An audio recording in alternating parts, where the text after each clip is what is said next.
Hi, I'm Charles Taylor. I serve as Executive Director for Mississippi State Conference NAACP. And the fight for fair redistricting, for me, looks like equal voice, equal protection under the law. It also looks like communities of color being able to select candidates of choice.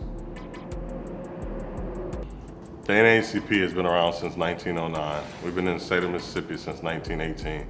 We've been fighting for fair maps before Black people had the opportunity to vote. And so the role that we play is many. One, we play the role of litigators, we play the role of organizers. We want to make sure that communities of interest are put together, stay together as it relates to redistricting. We also play the role of organizing and connecting with our legislators to talk about what it means to have these fair maps, not just from the perspective of voting as it relates to one political party or another, but just truly making sure the communities of interest stay together. When we talk about this concept of an apathetic voter, I'll be honest with you, it's not one I believe in, because I've yet to meet a person who doesn't care about issues. It's just about how we speak to them. And so we have to ask people first, what is it that you care about?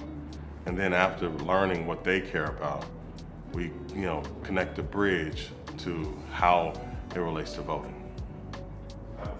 I rarely hear you'll be surprised, it doesn't matter, it's all rigged.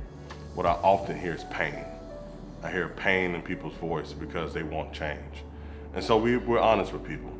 One election does not create necessary change, but what it does create is the opportunity for that change. We walk people through a co-governance model, recognizing that first you talk about voting, but after you vote, the day after is just as important. And it's the day after that you talk to your elected officials, you come together, think about what policies need to be created in order to truly address the community. Because ultimately, for the NAACP, it's about changing the material conditions of the lives of others. So here's the thing, I am a proud Mississippian. I'm a proud Mississippian that was born in Louisiana. So there's so much connectivity. There's connectivity through our food, there's connectivity through our culture. Even though every southern state has its distinct differences, there's something that is beautiful and connected and collective as we talk about the South. So what we recognize, both in a rich and even a dark history, the South and the southern states are inextricably linked. We've seen when it comes to the Voting Rights Act or the Civil Rights Act, or even in recent years, the dismantling of those things, it affects us all.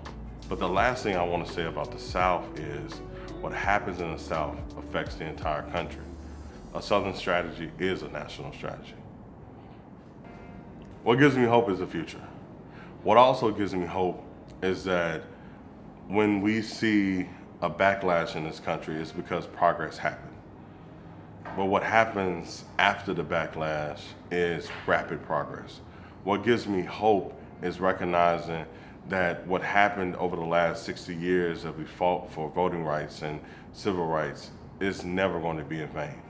What gives me hope is that there are young people across this country that wants a better America, that wants a better world, wants a better Mississippi, wants a better Louisiana, a better Alabama, and it is going to be their thoughts, their visions, and their dreams that we will see in the future. What we have to do is just incubate those things, make sure that the youth has all the resources to their disposal, guide them, but allow for what they believe a new Mississippi or a new Louisiana or a new South should be. The South is a beautiful place. The South is a very complicated place. So I think about the words of William Faulkner. If you want to understand the world, you first must understand a place like Mississippi. And I want to, have some liberty there and say, if you want to understand the world, you first must understand the South. And so when Southern people get together to think about what it is we need to do in our region, it will permeate across the country. Ultimately, we see that some of these most egregious attacks happen here. So we have to cut out the infection here in order for us to have a lively and thriving country. Ultimately, if you want to win, you got to start in the South.